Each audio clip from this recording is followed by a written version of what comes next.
All right, Hunter here with Rob Anthony. You'll be performing tonight here at Rock for Vets, benefiting the Guitars for Vets. And Rob, I was looking at your website and I saw this quote from you, and I thought it really tied in well tonight.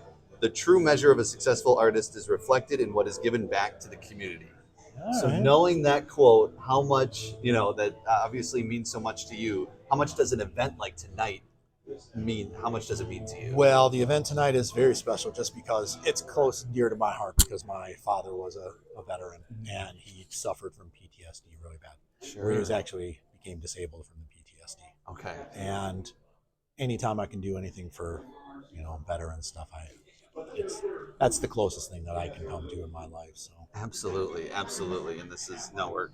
That's when you can put. I'm sure as a musician, and tell me if I'm wrong, but when you can like bring that personal experience out on the stage and know you're benefiting something that would benefit those types of yeah, people, I know it's yeah, probably means absolutely. more to you to be on that stage. More so tonight.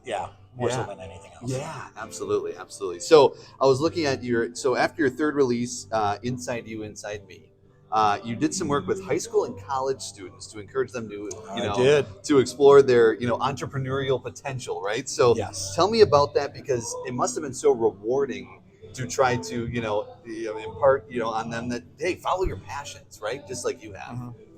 So basically, in the early 2000s, when I started songwriting and singing and doing my thing, I started understanding that this is more of a business than just Oh, yeah. having fun, Oh, yeah. especially the older you get. So, Yeah. and one of those kind of my ethos has always been preparation always meets opportunity.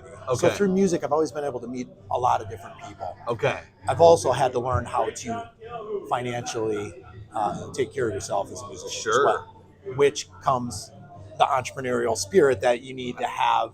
Absolutely. And I ended up starting to meet a lot of people that were part of entrepreneurial ventures. Okay. And Okay. you mentioned that third album, that Inside You and Inside Yeah. Me, was kind of written for a campaign, an ad campaign for the entrepreneurial venture that people take.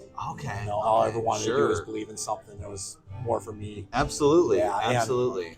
So once I did that, that's where I started going in and working with students and some of these organizations about having an entrepreneurial spirit, Sure.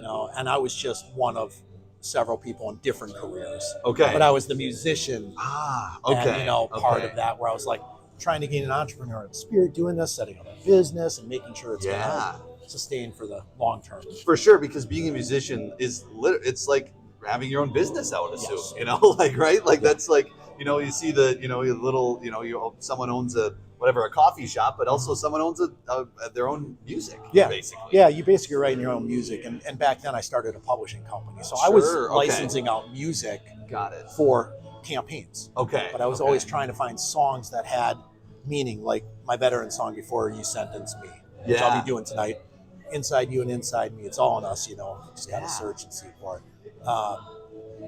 Lots of other songs that I used for Special Olympics and Sure. things, we all believe in and being more than you can be, Yes. Absolutely. inspirational stuff. And I was licensing that music out for video marketing and Okay. things like that. So I was placing music. The biggest one I had was a song called Down the Road, Sure. which is a truck driver tribute song Okay. that the community really embraced and really kind of made it, a small town anthem, in Sure. its own way.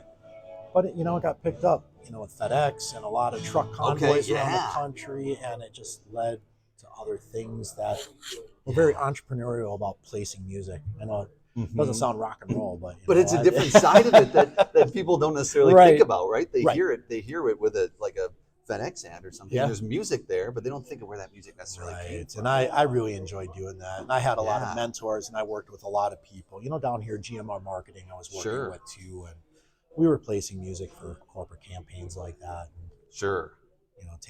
taglines of songs and stuff. Absolutely. Last question for you is, was there a moment, maybe it was when you were younger on a stage or maybe making music where you were like, okay, this is what I absolutely love, is making music, being on stage, just everything to do with music. Was there a moment you can think back on, or was it just kind of over time, or has it always been in you? I've always played guitar. I've always played Sure. music. Yeah. You know what? I really can't think of a time. Sure. I think I